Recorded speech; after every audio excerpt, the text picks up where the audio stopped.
Hello, my name is Marco. I'm the director and owner of Hypnotist NYC as well as MCH, located in Australia. Thank you for visiting my website. Now, if you don't believe that quitting smoking is easy and by using natural means, then I invite you to think about the following scenarios with me.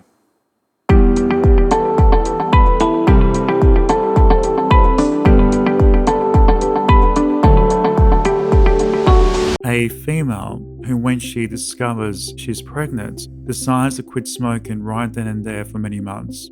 Or perhaps you're someone who travels, taking flight somewhere, domestic or even long haul for several hours. Somehow for 12-14 hours, you have little or no desire to smoke at all. Why? Sure, it's illegal and not safe to do so, as the risk of smoking is potentially harmful and dangerous to those around you. But it's enough for the mind to make a switch, and suddenly you're not suffering with any temptations. Why is this? Well, you don't have the psychological association with smoking whilst being inside a plane. The so-called need doesn't arise until you arrive at your destination or the very moment you step onto that tarmac. When you're given a strong enough reason that prevents you from smoking, you then give yourself the permission to stop the behavior of smoking. In fact, my own clients have told me that they can be asleep for 8 hours plus, visit malls or shops, watch a movie at the cinema, swim or just be around other non-smokers and not feel compelled to smoke. But again, why is this?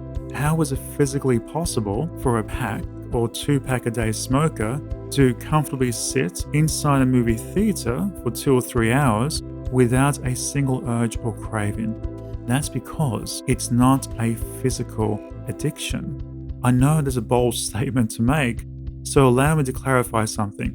What I'm not saying that there isn't a chemical component to smoking. Let's face it, there can be up to 7,000 toxic chemicals in each cigarette.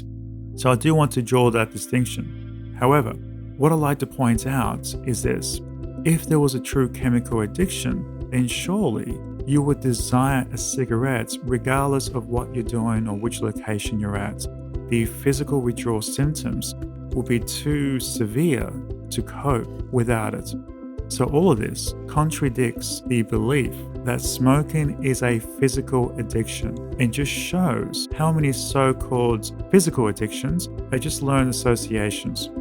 As I've worked successfully with many clients who are abused by the overuse of alcohol and cocaine, they have broken their habits, their addictions, like a toothpick in just a few sessions. The effect of learned associations can be dated to the father of modern behavior therapy, Ivan Pavlov, and his pioneering work on classic conditioning, also known as conditioned responses in traditional psychology. He famously demonstrated this principle by ringing a bell whenever he fed his dogs. Soon enough, the dogs would salivate whenever they heard a bell, whether food was being offered or not. When you think about this experiment, there are no natural associations between getting ready to eat and hearing a bell, but the canines have been trained and learned into this feeding frenzy. Now, based on my own experiences, in working with hundreds of clients throughout the years, there is no association between the act of smoking and, say, watching a movie at the cinema. Therefore, because there's no link in that context, there is no thread that ties a person back to cigarettes.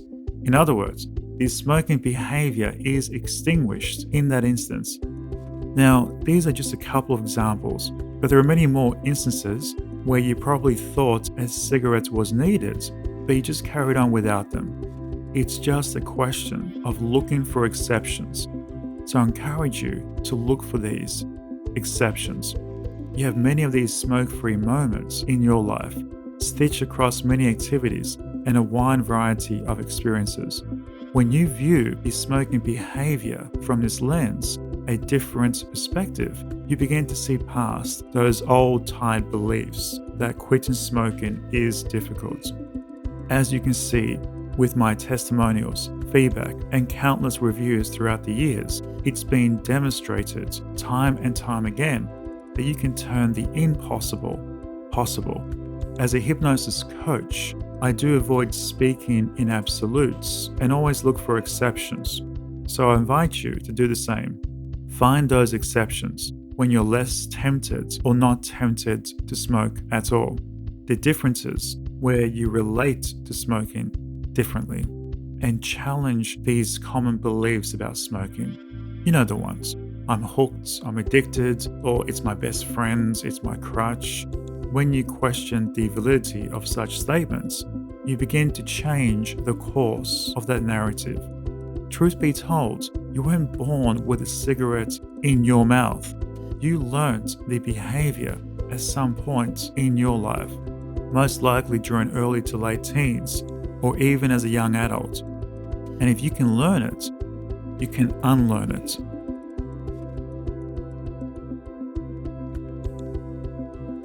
There are over 100,000 doctors practicing here in New York City, and I'm just grateful to have one physician referring some of her patients to me.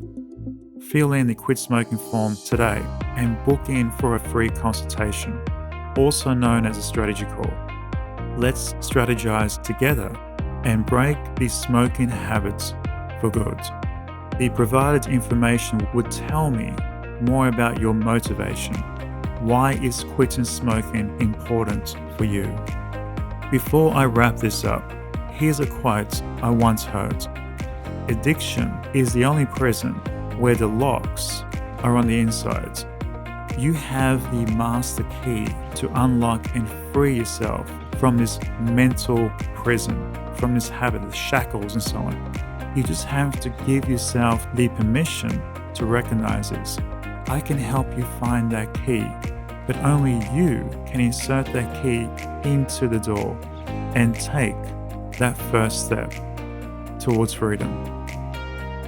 Thanks for watching.